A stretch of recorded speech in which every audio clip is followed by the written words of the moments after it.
പ്രമുഖ ചലച്ചിത്ര നിർമ്മാതാവ് ഗാന്ധിമതി ബാലൻ അന്തരിച്ചു. 66 വയസ്സായിരുന്നു. 30ഓളം ചിത്രങ്ങളുടെ നിർമ്മാണവും വിതരണവും നിർവഹിച്ചു. ഇത്തിരി നേരം ഒത്തിരി കാര്യമായിരുന്നു ആദ്യ സിനിമ. ഷീജ ചേരുകയാണ്. ഷീജ, മലയാളത്തിലെ പല ക്ലാസിക് സിനിമകളുടെയും നിർമ്മാതാവ് കൂടിയാണ് ഗാന്ധിമതി ബാലൻ. എങ്ങനെയാണ് അന്ത്യം സംഭവിച്ചത്? മറ്റു വിവരങ്ങൾ എന്തൊക്കെ? തീർച്ചയായും ആതിര, മലയാള സിനിമയുടെ ക്ലാസിക് സിനിമകളുടെ നിർമ്മാതാവായി തന്നെയാണ് അദ്ദേഹത്തെ വിലയിരുത്തുന്നത്. പ്രത്യേകിച്ചും ചലച്ചിത്ര അക്കാദമിയുടെ മുൻ വൈസ് ചെയർമാൻ കൂടിയായിരുന്നു അദ്ദേഹം.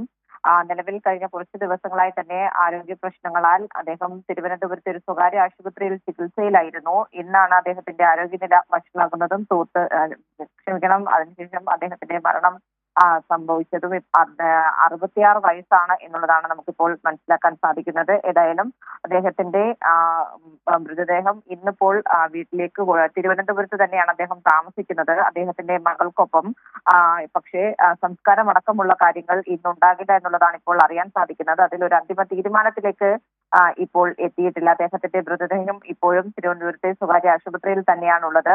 ആദ്യ സിനിമ ഇത്തിരി നേരം ഒത്തിരി കാര്യമായിരുന്നു അദ്ദേഹത്തിന്റെ ആദ്യ സിനിമ എന്ന് പറയുന്നത്. തുടർന്ന് ആദാമിന്റെ വാരിയല്, പഞ്ചവടി പാലം, മൂന്നാം പക്കം, തൂവാനത്തുമ്പികൾ, സുഗമോ ദേവി തുടങ്ങി 30-ൽ പരം ചിത്രങ്ങൾ അദ്ദേഹത്തിന്റെ നിർമ്മാണത്തിൽ വന്നിട്ടുണ്ട്. അതോടൊപ്പം തന്നെ 2015 നാഷണൽ ഗെയിംസിന്റെ ചീഫ് ഓർഗനൈസർ കൂടിയായിരുന്നു അദ്ദേഹം എന്നുള്ളതും ഈ ഒരു ഘട്ടത്തിൽ എടുത്തു പറയേണ്ടത് തന്നെയാണ്. പത്തനംതിട്ട ഇലന്തൂർ കാപ്പിൽ തറവാടംഗമാണ് അദ്ദേഹം എന്ന് പറയുന്നത്. തിരുവനന്തപുരം അദ്ദേഹത്തിന്റെ പ്രവർത്തന മേഖലയായിട്ട് ഇപ്പോൾ 40 വർഷത്തിൽ ഏറെയായി എന്നുള്ളതാണ് അതിൽ പ്രധാനം എന്ന് പറയുന്നത്. ഏതായാലും തിരുവനന്തപുരം തന്നെയായിരുന്നു അദ്ദേഹത്തിന്റെ ഒരു തട്ടകം കുറച്ച് നാളുകളായി തന്നെ.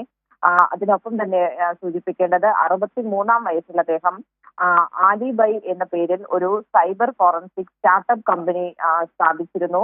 അത് രാജ്യത്തെ തന്നെ ഒട്ടുമിക്ക കുറ്റാന്വേഷണ ഏജൻസികൾക്കും സൈബർ ഇന്റലിജൻസ് സേവനം നൽകുന്ന സ്ഥാപനമായി വളർന്നു എന്നുള്ളതും അദ്ദേഹത്തിന്റെ ഒരു മികവായി തന്നെയാണ് വിലയിരുത്തപ്പെടുന്നത്. ഏതായാലും മലയാള സിനിമ അഭിനേതാക്കളുടെ സംഘടനയായ അമ്മ രൂപീകരിക്കുന്നതിന് നേതൃത്വം നൽകിയ ഗാന്ധിമതി ബാലൻ അമ്മ ഷോ എന്ന പേരിൽ നിരവധി താരനിശകളും സംഘടിപ്പിച്ചിട്ടുണ്ട്. എല്ലാവർക്കും, ചലച്ചിത്ര മേഖലയിലെ എല്ലാവരുടെയും ഉറ്റതോഴൻ എന്നുകൂടിയാണ് അദ്ദേഹത്തെ അറിയപ്പെടുന്നത്. ഏതായാലും അദ്ദേഹത്തിന്റെ മരണമാണ് ഇപ്പോൾ സ്ഥിരീകരിച്ചിരിക്കുന്നത്. ഏതായാലും ഇനി അദ്ദേഹത്തിന്റെ സംസ്കാര ചടങ്ങുകൾ അടക്കമുള്ള കാര്യങ്ങളിൽ തീരുമാനം ഉണ്ടാകേണ്ടിയിരിക്കുന്നു. കുടുംബാംഗങ്ങൾ ആലോചിച്ച് ഇതിലൊരു തീരുമാനം കൈക്കൊള്ളും എന്നുള്ളതാണ് ഇപ്പോൾ ഈ ഒരു ഘട്ടത്തിൽ മനസ്സിലാക്കാൻ സാധിക്കുന്നത്.